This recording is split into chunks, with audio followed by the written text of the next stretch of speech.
Welcome to the return of Johanna Carroll's Dialogue with Divinity. The conversation continues. In this episode, Johanna will be tackling the timely message or the timely subject of spiritual activism in a chaotic world. So we definitely suggest you fasten your seatbelts for this one, because this program will definitely be one of our monumental programs of Dialogue with Divinity in this iteration, which we refer to as The Conversation Continues.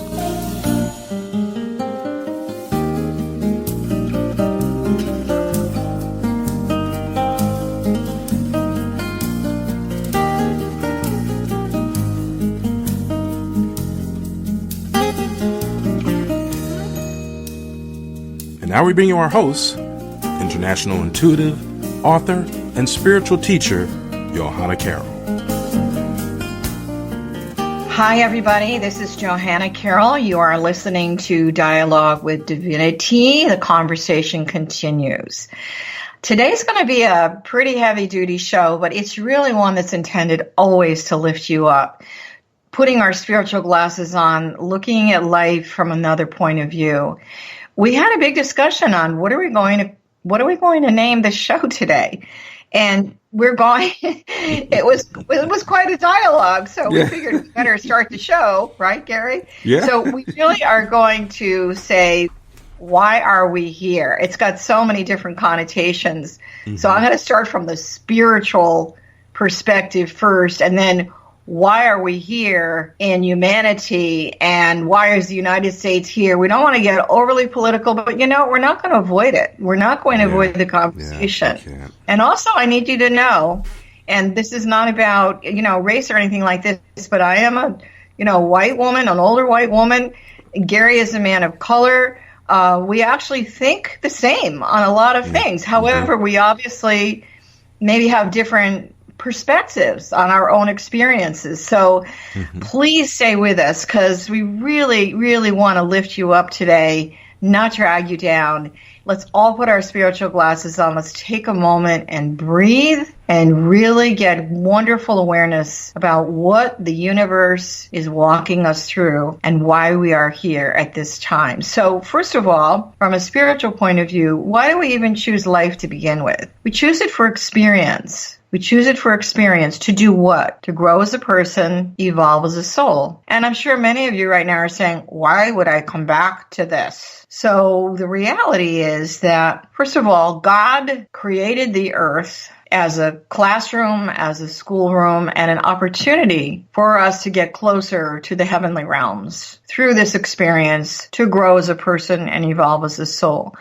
Karmically, karma's unfinished business. So in the precept of reincarnation, or coming back into the flesh, we made a decision in the higher realms of consciousness to take a body again, because karmically, there's one or two things, Gary. We either wanted to continue the journey and experience the joys of the earth, or there was something that we didn't learn that we needed to complete, or we come down with a greater mission to help the world unify. And here we are. We've talked about the Hopi prophecy. I'm going to repeat it again. When I was living in Sedona, Arizona, I had the opportunity to go up to one of the mesas where the reservations are. And there's this gigantic rock there. It's called Prophecy Rock. And the prophecy, you see a line going straight, and then all of a sudden the line veers to the right, which represents our future, and it splits. And there's another line that goes up, and there's another line that goes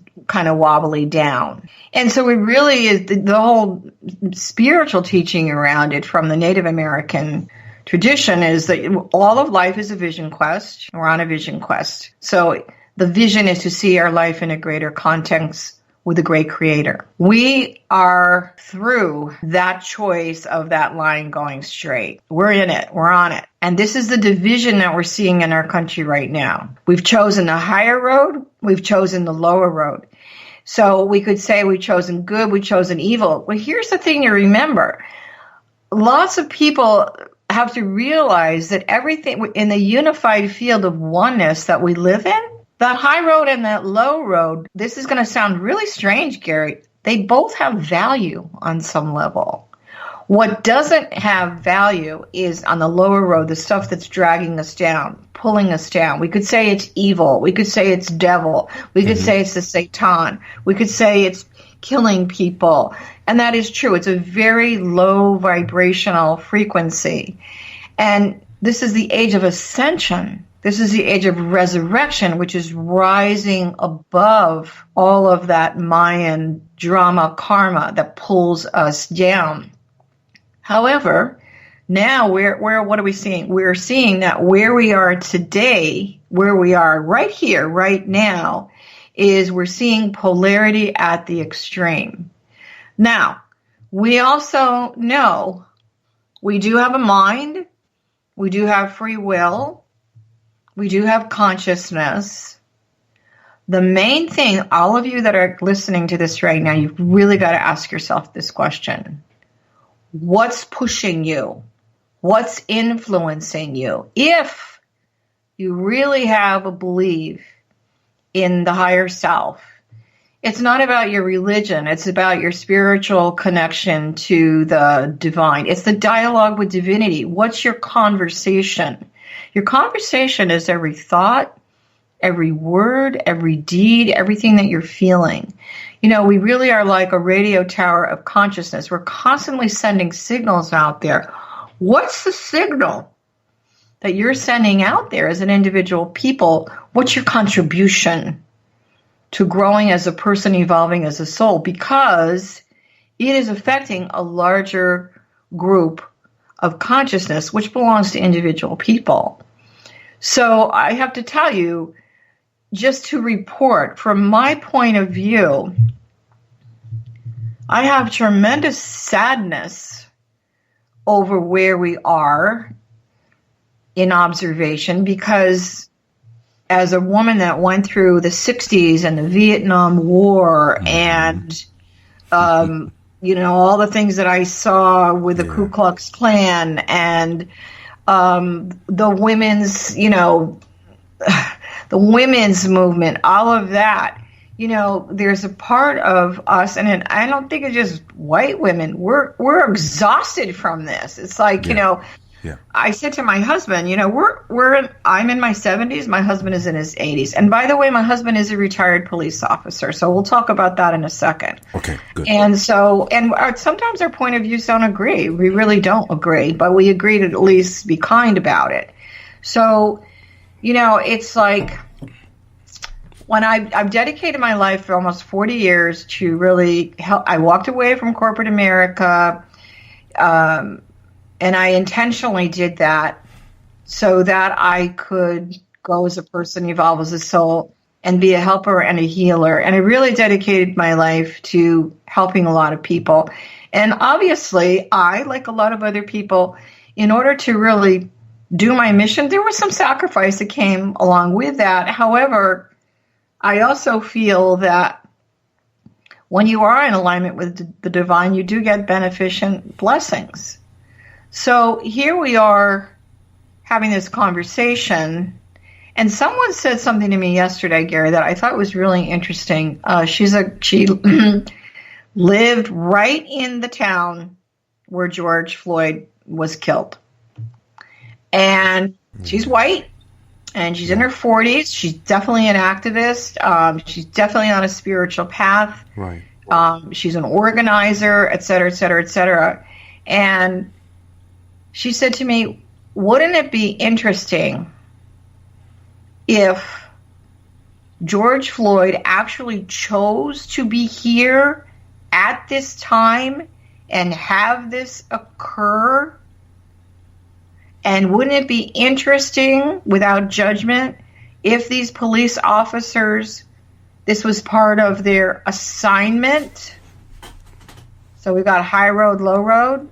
Mm-hmm. If this was part of their assignment to do what? To rise us up to a new level of consciousness. So right. I agree with that Totally. This has created a whole movement. So think of the Hopi prophecy.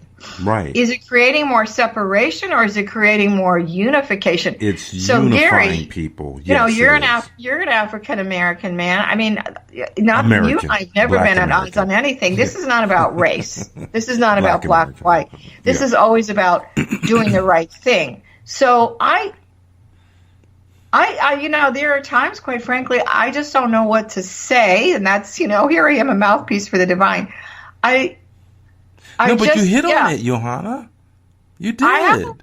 You hit the nail right on the head. Sadness around it. Okay, so tell me, do you think George Floyd and these cops signed up to create a mission for the greater good, even though evil, if you will? You cannot dismiss that possibility, because people, not only in this country, whether they're white, black, gay, straight, or otherwise transgender, these people have come, even cops have joined in solidarity with some protesters, and then go beyond the parameters of our nation to global demonstrations in Australia, Germany, France. So you cannot discount that possibility. Mom, you hit it right on the head. You really did. And I have to say that in all honesty and all sincerity. That you can't discount that. Because there's always, we read in ancient writings that there is a time and a place and a season for everything. And you see the solidarity that has taken place, even for those white nationalists and white supremacist agitators. They are being discovered and being caught and arrested. Revelation, yeah. Exactly. All their plot is being revealed. So no, I don't. I agree. There, and I'm not trying to sound callous, as I know you're trying not to. But let's face it, folks. Was George Floyd chosen by the universe to fulfill an end to a means? Because unfortunately, let's be clear about that too. Unfortunately, sometimes it takes something that will shock the system. Yeah. Shock us to get us straight, to get us right. Well, remember what I always say, God will slam you into the sidewalk until you get it. And this is a big slam for us. It's like a rippling effect, not just through the world, but through the universe. So we have to remember that the universe is a reflection as it's a two-way mirror. So there's some chaotic stuff going on out there in the universal consciousness. It's a birthing of a new age. That's the way we have to look at it. And for someone that has had 2 children, Gary, I know you haven't birthed children. Literally, when that baby is coming through the birth canal, the suffering is unbelievable. It's like going through the valley of death, as my ex-mother-in-law used to say. And I'm not trying to make. I was there both times for my wife. Yes. When I saw his daughter say, "My daddy is a hero," it just makes me want to cry. So here's this little innocent soul who's, seen what happened to her father, and yet he's been lifted up, in my opinion, into the arms of the divine. So, on some level, we're told in the Aquarian Age, we refer to Jesus and all of the great masters, that have come to show us, to teach us. And, if you really think of it, Jesus was crucified on a cross. His suffering was intended, really, to lift us up into a new era, a new way of being. I have a friend who's a Jehovah's Witness. And, we don't talk about religion a lot, but, I did ask her a couple of months ago, and she said, well, in our faith, we believe that this is the end of times. And I said, well, in the way I look at it, I believe, and this is way before any of this happened, before COVID, before this particular situation. Right. And I said, well, the way I look at the end of times is it's the end of living our life a particular way, and it's the death of the old and it's the birthing of the new. This is really the point that I'm trying to make. And so, does there have to be a martyr in every cycle of life for us to get it and unify? Do we go back to the Dark Ages? It's a really, before we got on the air, Gary and I were chatting, and it's a little bit of a confusing time from my point of view. I talked to my husband, who is an ex-police officer, and of course, he's a lot older right now. He was a helicopter pilot. Right, he was and retired police officer, yes. He's retired, of course. He's in his 80s. The good thing he's retired. So I said the very, very, very first thing he said to me was, those cops need to be prosecuted to the full extent of the law. I mean, he was adamant about that. That's it. There you go. That's it. He was really, really angry. But I'll tell you what, the other thing he was angry about. He talked about the time, that he was a police officer.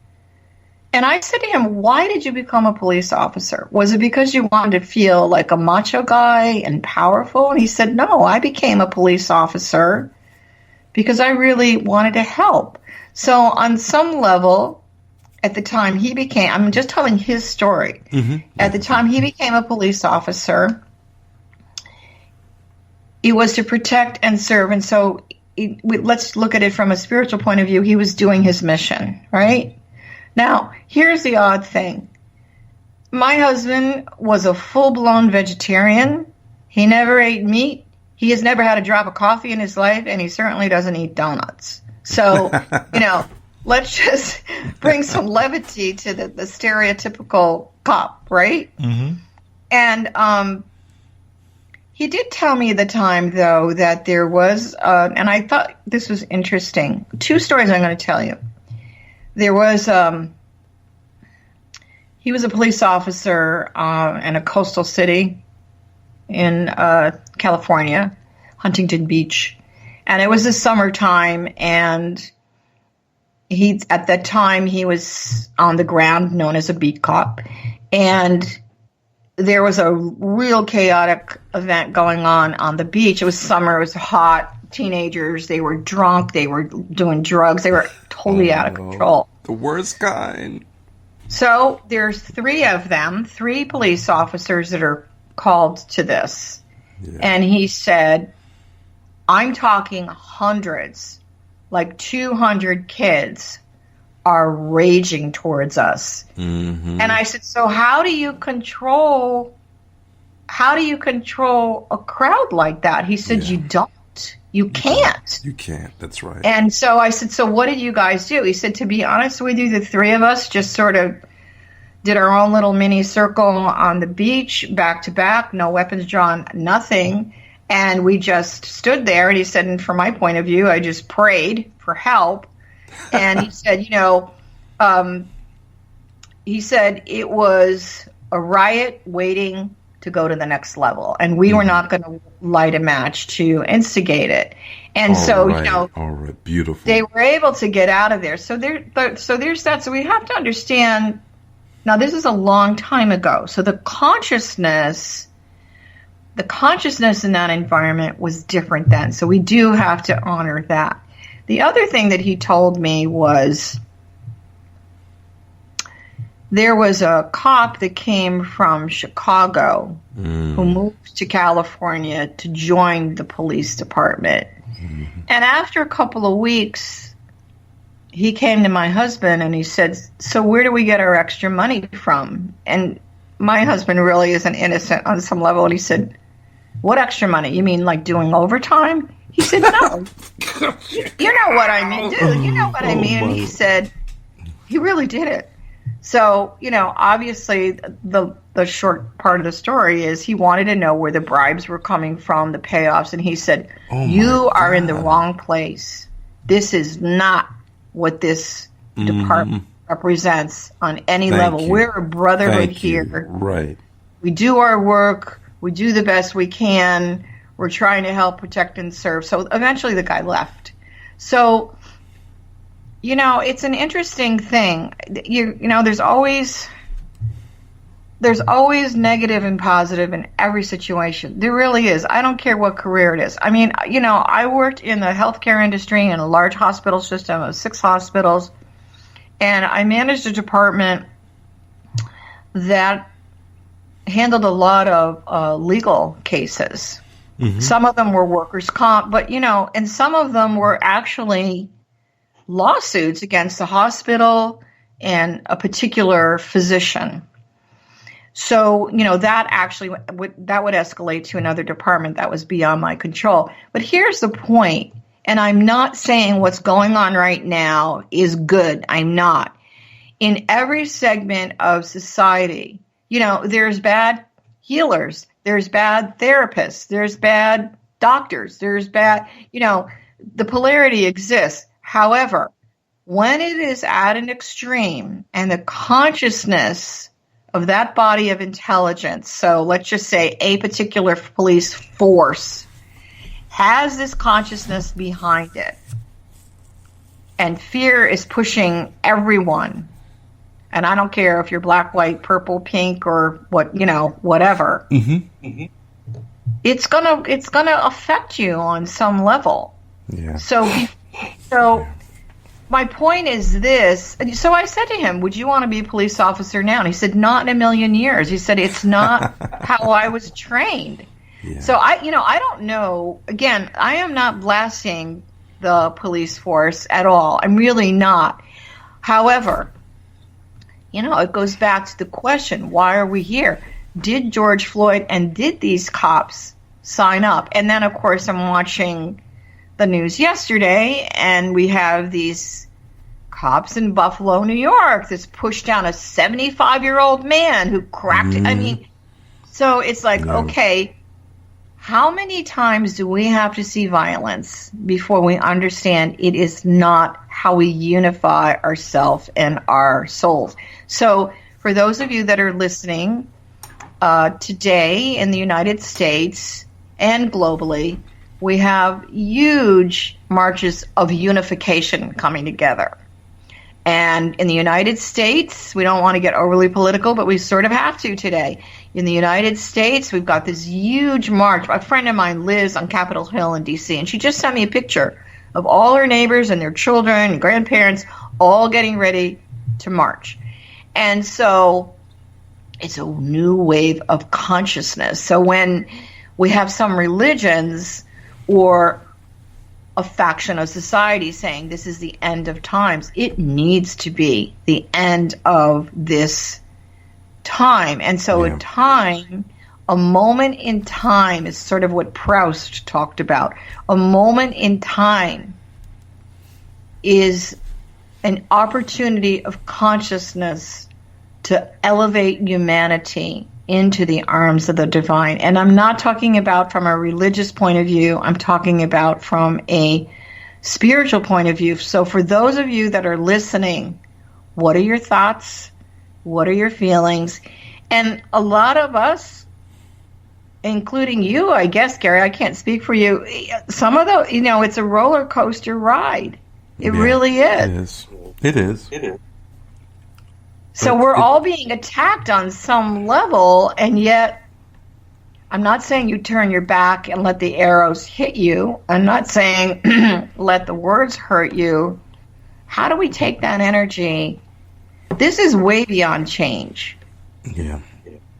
So I'd really like to hear your point of view because, I've come onto the show today sad, excited, a little shaky for society, really disappointed. I mean, there's a part of me that says, we're all disappointed, Mom. God, here we go again. Really, but here's the thing. Who is guiding us And really, I'm not even talking about politically. Who is guiding your thoughts and your feelings and your action? Are we taking ownership for that? But we all look, I always look to the heavens. That's my go-to place. I look to the guides. I look to the teachers. I look to the masters. I look to all the ancient teachings. And it may sound really simplistic, love thy neighbor as thyself. How do you see yourself? I mean, we really kind of have to take a look at that. So there's a beautiful wave of consciousness that we're walking away from. So we'll say that's an end of a time that really none of us really want any part of. And yet there's this real disruptive energy, whether you want to call it the evil, Satan, the devil, that's really yanking us down. This show today is really not intended to make you more depressed. We're having a continued conversation on how do we have our own personal conversation with the divine that does the right thing and leads us to a better way of living our lives. So there's a lot of recovery, spiritual recovery, that's needed here. So I really would like your point of view, Gary. Well, you really hit all the notes at this point in the discussion, regarding to where we are today, what's been happening, and what has happened. I'll say that much. But I'll also say this, Mom. I refer to Johanna's mom because she is a spiritual mama of metaphysical talk. It's a big job these days, let me tell you. No, it was serious, but she has earned that because your perspective. And I'll be honest with you in this regard. Floyd sounds like a guy that would be perfect for coming on my podcast to talk about his experience as a law enforcement officer, because his perspective of the world is very similar to mine. And he married you as an intuitive and a spiritual teacher, just as I married my wife, who is the same. She worked with us on certain operations, but we had to recruit her as a female investigator. But still, to this day, as an intuitive and as a spiritual teacher like yourself, I find our situations being very, very similar. And I find my perspectives being very similar to his. Because let me tell you, though, Gary, and I really want to, pardon me for interrupting you, we don't agree on a lot of things, and a lot of the things. Well, neither do me and my wife. But here's what's really interesting. So, why are we here? Why am I in this marriage, et cetera, et cetera? On an astrological level, he and I are opposite one another. I'm a Pisces, and he is a Virgo. And if you look on an astrological wheel, they're opposites. So the whole thing, opposites attract. Opposites come. There's a law in the universe that says the law of equals. So there's something in each of, I've learned a lot from him about different things, about the world, and he's learned a lot of things about the spiritual world from me. From you, yeah. That being said, one of his concerns is, and his extreme point of view, do we paralyze a system of providing a service that's really intended to protect? Do we paralyze it to a level that they can't do their job? My response to that is we need to somehow come up with a new paradigm of thought in the training so that through the law of attraction, who is, right now, you have to go through the police academy. Well, you know that more than anyone else. So, through the educational process, there needs to be a new, we talked about this before. We're in a 4-year in Tibetan numerology is new systems. And our system is our life, all systems, so the police force, right? So the system of what that represents out in the world At one time, people would go to a police officer because they knew they could get help. Now they're afraid to go near a police officer. Exactly. Especially in the black community. Yes. So, in that regard, is there, we don't want to take away we don't want to disenfranchise a system so that it has no effect at all. But how do we go in and heal it and create something new? Here's one of my concerns. If we disenfranchise the police force to a level of non-operation, who's going to replace that, Gary? I mean, I'm a little concerned right now in Washington, D.C., that I feel like I'm looking at a private military force. What's that all about? And I don't want to get scared about that. Okay. I have to say this in the very strongest terms possible. Okay. There should never, ever, ever be a private police force in the United States. Anywhere. No. Because, see, the countries that had private police, secret police, which in Russia they call kashishtis. That's what I just said. In dictatorial and authoritarian leadership countries like Russia, they had secret police. In Iraq, under Saddam Hussein, they had secret police. Under Castro, under Nazi Germany and the Gestapo and the SS under and all Hitler, that. They had secret police. Right. So that is a little. So anybody that's listening, we're not trying to frighten you. We just, awareness is a good thing, right?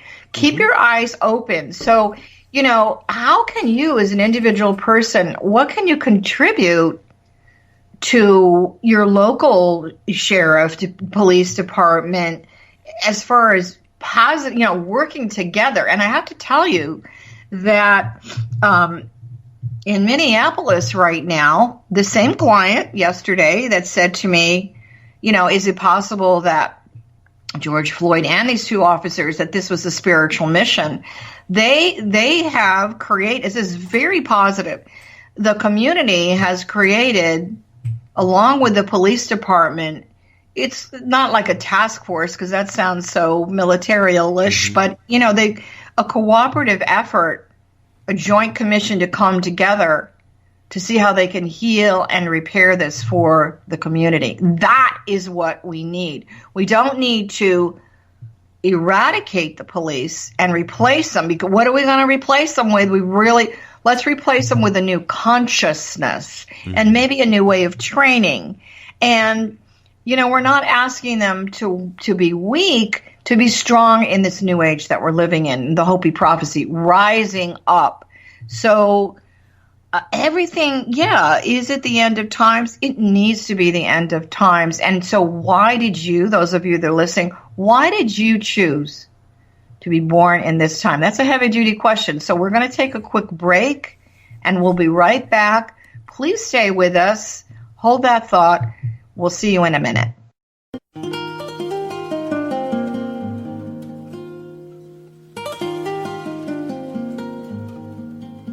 This is Gary Purifoy, co-owner and program director here at Metaphysical Talk Radio, with a simple solution to a common problem that many web listeners run into, and that is, how do I take MTR with me wherever I go? Well, the simple solution is 2 words: Simple Radio. That's right, Simple Radio.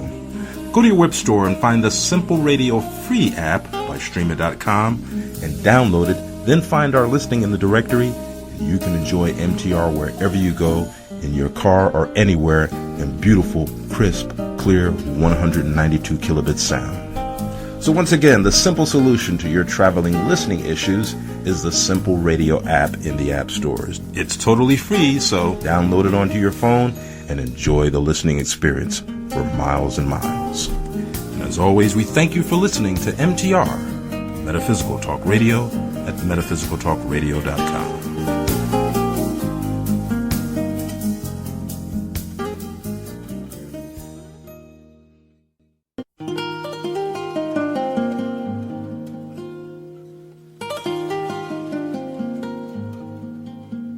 Hi, everybody. This is Johanna Carroll, host of Dialogue with Divinity, also known as Metaphysical Talk Radio's Spiritual Mama. And I'm back. We did Dialogue with Divinity radio show for 9 years. I took a little break, and I decided in this tumultuous time that we're living in, I needed to come back. So here we are. I also want to remind you that our show, it has a live schedule. You can check that out here on metaphysicaltalkradio.com. And also you can go to my website, Johanna Carroll, JohannaCarroll.com for all my offerings, which include my books, my training sessions, and I'm so excited to tell you that I'm getting ready to launch an online school that is intended to inspire you, motivate you, give you really great tools to really live the best life possible. So thanks for stopping into Metaphysical Talk Radio. I hope you have a beautiful, blessed day, and I will see you soon. Bye for now. You can tune into previous episodes of Johanna's programs from previous seasons on our live stream and on our on-demand page. We also encourage you to join us for the return of Dialogue with Divinity. The conversation continues every Sunday, Tuesday, and Saturday at 9 a.m. and 9 p.m. Eastern Standard Time right here on Metaphysical Talk Radio.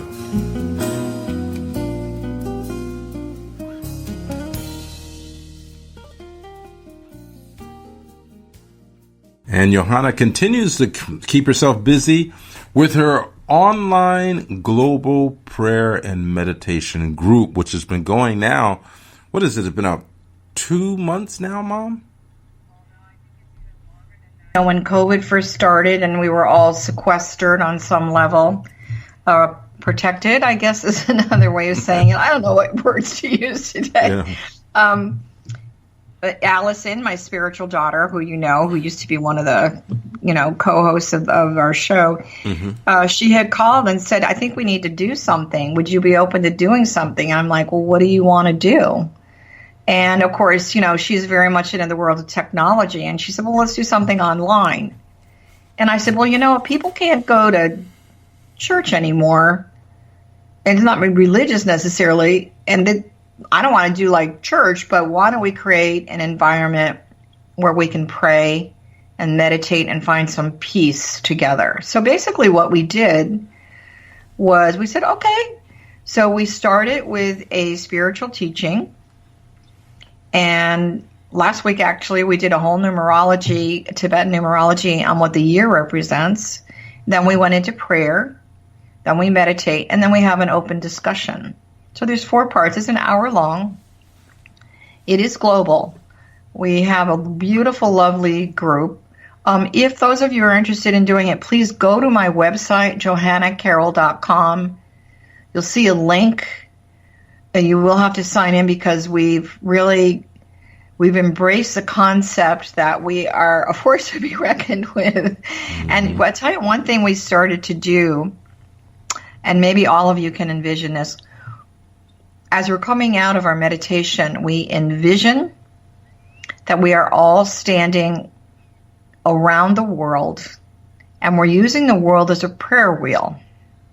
And as we spin that prayer wheel, we pray for the healing and the unity of all humanity. And we do it with a chant. And so we're using all the starseed sounds that have been relegated actually to any religion as a first step of consciousness. So it's Om, Amen, Amin, Hum, Him, Om, Aho. And so then we kind of speed that up. So think of that, and then the prayer wheel spins. And so it's an ascension prayer to heal the earth, to heal the consciousness and all of humanity in a unified way. So, we thought, Gary, we'll just do it for a couple of weeks. Well, it obviously has been more than a couple of weeks, and it's a beautiful group. And we've decided that we're going to teach some online classes together, so we'll be launching those pretty soon as well. Yes, and your online class is something that will be coming up. And I would encourage people who aspire to this type of work to engage in that class, because a lot of people, and I'm coming to find this out with many of the emails that we receive here, at MTR, Johanna, they don't know where to start. They find themselves gifted. They want to write a book, or either they write a book and they don't know where to start. They need training, and this is a place to start. This is a place to get it, and there couldn't be a better place where you can get it from is Johanna Carroll, because she has made a life of this for going on nearly 40 years, well over 30 years, and 35 going on 35 years. So I would certainly encourage people to certainly get involved with this group, get hooked in with johannacarroll.com, and really, if you really want to see your abilities surface and take off, you're going to need the mentoring and the training from this well-seasoned individual, because I have learned so much, even from the background that I come from. And this is the reason why I'm dedicated to doing and producing these shows, because they have been beneficial for me, and I feel will be beneficial for you. Well, the other thing I want to mention is that there is a course that's up right now, which I thought was really important. It's called How to Be Spiritual at Work. And, sometimes a lot of people think, well, if I'm being spiritual, I can't work in corporate America. We all have a mission, right? And so maybe we're all supposed to spread our love no matter where we are. And so that's another thing, how can I be spiritual at work? Well, right now, a lot of people are working from home. You still need to be spiritual there in what you're sending out into the world. Dialogue with Divinity, Gary, as we know, was written over 20 years ago. And one of the things that we talked about with the council was this new vision and this new version of work, the reinvention of work. Over 20 years ago, one of the channeled messages that came in was the high-rise towers will be dark, people will be working from their home. And I thought, well, how's that going to happen? And look what's happened. But we didn't have, the internet. We didn't have Zoom, environment like we had back then. And so what I'm hearing from a lot of people that are in corporate America still is that they're actually being given a choice. Would you prefer to work at home? Or, do you want to come in the office once a week? But here's what's going to happen. And this is actually what the council talked about over 20 years ago. Those high-rise office buildings will be repurposed for something for the greater good. So whether they'll be housing for the homeless or whatever. So we have to really, and that's the visioning. So one of the things that I want to talk to everybody about, just to consider, is what is your spiritual assignment right now? Are you a spiritual activist? Are you being active in your spirituality?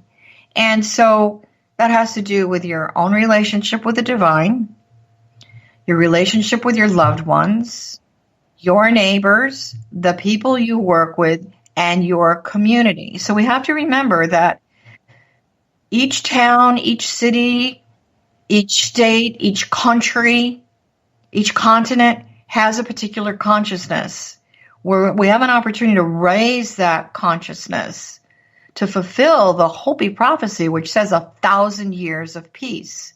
So one of the things that I really want to talk about, which for me has been a sensitive subject and really trying to spiritually grab my arms around it, is this whole concept of privilege.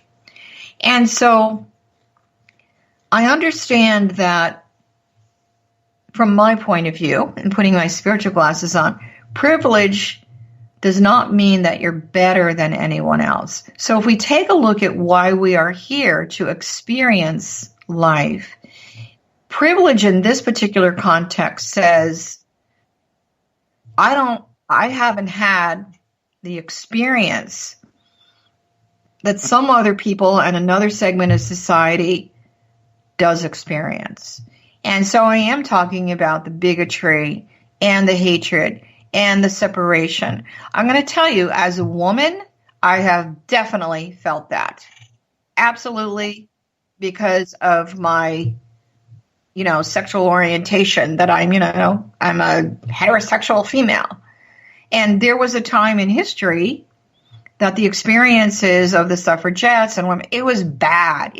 And they suffered. Okay, so do I have the experience of privilege because of my skin color?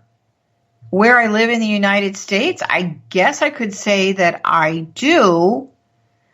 However, I want to tell you a story. I had a wonderful friend, African-American man. We used to do a lot of stuff together when I lived in Connecticut. I really loved him. He was just a wonderful person. And we went out to lunch one day with a friend, and the waitress, Gary, couldn't have been meaner or nastier to this guy. I mean, she literally threw the menu in his face. Oh, God. And it was kind of like, did I see that? And he didn't say anything. But when his food was delivered, I mean, she literally threw the plate on the table, and I got mad. And I said, what are you doing? Stop it. Don't treat him like that. You know, I mean, I really got into it with her. And he put his hand, on my arm. He said, it's all right. It's okay. Don't make a fuss. And I said, it's not okay. Not okay. It's not there you okay. go. Right? Okay. So I'm going to ask all of you, what's okay and what's not okay? Whether it's the color of your skin, your religion, your politics, what's okay? And if it's not okay, and maybe you're not directly experiencing it, but you're seeing it, where's your voice? Where's your voice? So, I'm seeing this a lot, particularly from people that I do know that are major activists, and they're saying, sister, white sister, why are you sitting on your hands? Why aren't you doing anything? It's like, oh, but I'm not, I'm really not, and so I'm not trying to be defensive or anything like that. Isn't that another form of separation, Gary? In some ways, but I mean, I think what you did was realize that what a lot of people are saying right now, and they're saying, we've seen enough, we don't like it, it's ugly, it's repugnant, and they're saying no more. And some people don't want to see it, though. What about the people that refuse to see it? Or those are the people who can stay stuck where they are. We don't have time for them, and they can continue to learn as if they ever learn, that is. I mean, a good example, case in point, Johanna, Drew Brees. And he got smacked in his face when he realized that he refused to see what the real issue at hand was, which was a man was murdered in the streets. And he blinded himself to that and talked about, well, I don't agree with anybody that disrespect the flag. Drew, hello, that's not the issue. The issue is a man was murdered in the streets. That's the issue. That's what we should focus on. And he had to apologize. And I'll have to say, personally, it was a full-throated an apology that I could thoroughly, as a black man, accept, because he realized he missed the mark, he missed the point, and he allowed himself in his whiteness to be blinded to the fact that a black man was murdered in the most repugnant and the most ugliest fashion in the streets. And that's what cannot be lost sight of. And people No, we can't lose sight of it. But let me ask you a question. I don't mean to interrupt you, but I am interrupting. I apologize for that. This is a conversation. Why shouldn't we be angry if anybody was killed that way? Is it because in the black community they've been disenfranchised on some level? Yes. Okay, I'm just trying to understand that. I'm not trying, I'm just really trying to. I think the black community has had enough. It's like this friend of mine. It's like, why didn't you get mad? Because he didn't feel he could get mad, right? Right. I used to, and I'm being quite transparent here. I never knew that there was a massacre of the Black Wall Street in Greenwood, Oklahoma, until one of our co-hosts of our podcast, Erin Wilson Martin, informed me of it. She's a native of Oklahoma. I was never taught this in my school. It's not in the history books. I never knew about this. Okay. Yeah, So when I realized that, I could no longer say, because I was one who said, well, why can't black people do what the Italian community did or the Chinese community did, bring themselves together and create well, the Chinese community in Little Italy was never attacked. Chinatown was never blew up by white rioters. Yeah, but they blew up with the wait a minute, they blew up with the tongs. With their own corrupt, with their own corruption. That's true. Right, in the triads and all that. I'm aware of that. Right, but what I'm saying is this, is that when we had an opportunity, when we forged and pulled ourselves up by the bootstraps and built a sufficient apparatus for our own, it was destroyed. So that's where that comes from, Johanna. It comes from the fact that every opportunity, and this was it was recited in Reverend Sharpton's his eulogy of George Floyd. Right. We have tried and we have wanted to achieve the American dream, but you have put your knee on our necks. That's true. Get your knee off of our necks. And that's the fact of the matter. We want to pull ourselves by the bootstraps up. We want to take advantage of our opportunities. Now, I can say as a black man that I've never experienced mistreatment by the police. Now, granted, as I stated earlier, I was one of them. I worked with them.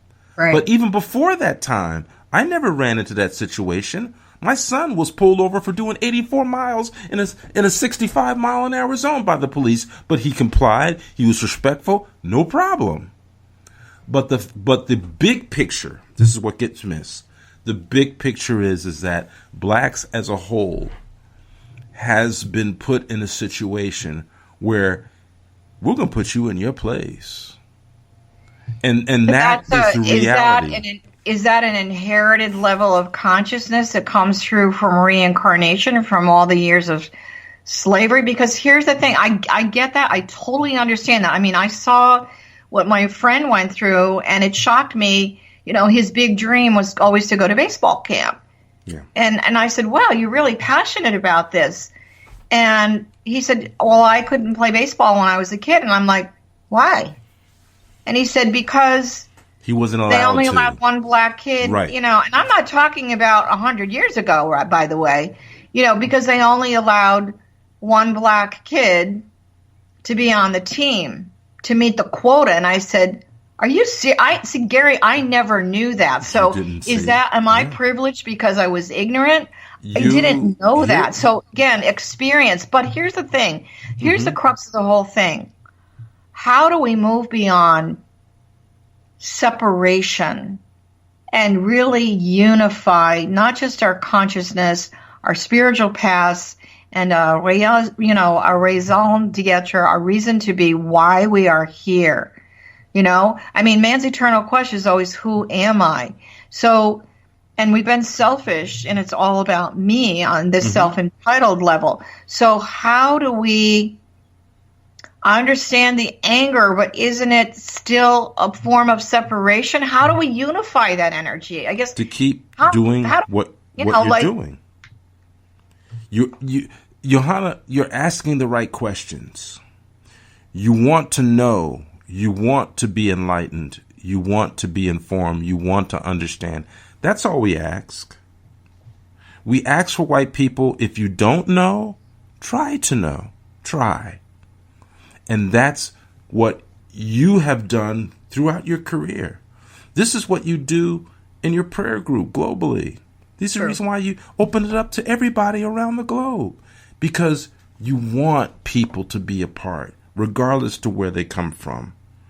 And if you have questions, you want to know. You ask the right questions. There's some people who don't want to know and don't care. What are the questions? Okay, so for those of everybody that's listening, what are the questions that we should be asking? Is it a question we ask ourselves, or we go out to the community or our family? What's the question?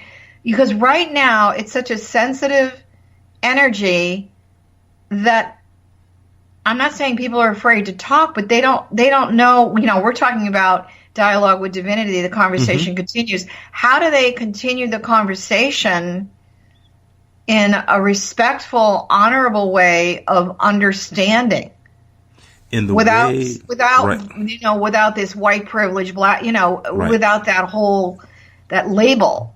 How do we not label? In the way that you did it right here in this instance on this program with me. Okay? You asked the questions and I answered them. You brought forth your questions and and you were very transparent as to clarify and iterate your misunderstandings. You did it right here, Johanna. And that's really... Well, it's really not about me. I would really like to, our intention in this show is to really help people, guide them, not tell you what to do, just give it, a free will choice.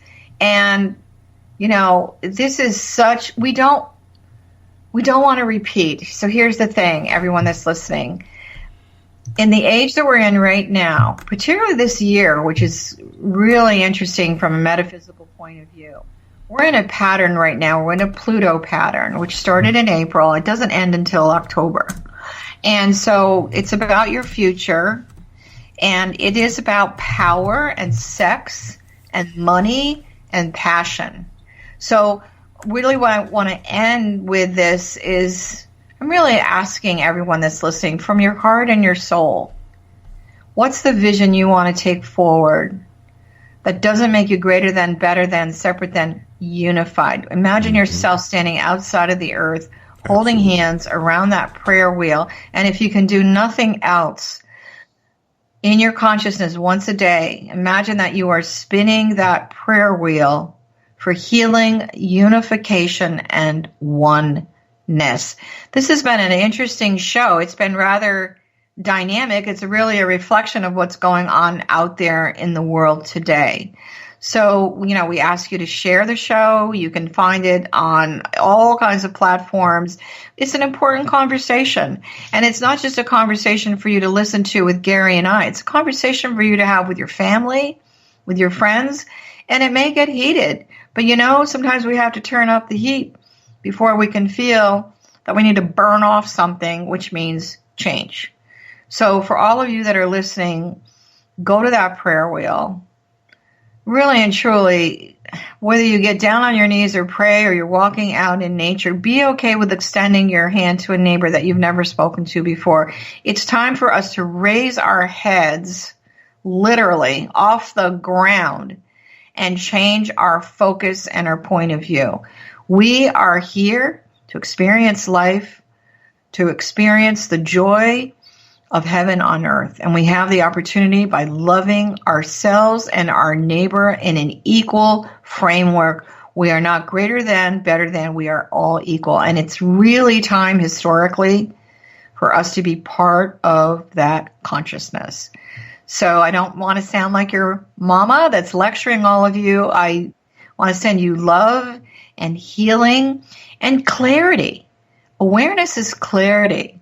So whatever your spiritual path is, maybe you give it a little bit more attention. We hope to see you next week. You've been listening to Metaphysical Talk Radio. The show is Dialogue with Divinity. The conversation continues, and we will continue. And I want to send you all a tremendous amount of love, and walk your truth. Walk in the light of the divine, because you know what? The light will always win. Always. It's so much greater and filled with the joy and the celebration of life. So it's a great opportunity right now. So Gary, I want to say goodbye for today, and we'll see everyone next week, and we'll continue this conversation. It's going to be an interesting weekend globally, and bravo to everyone who's tired of the old way and is really embracing a new day filled with love, light, beauty, peace, and truth. So bye for now. Have a great week. Be kind to yourself and others, and we'll see you soon.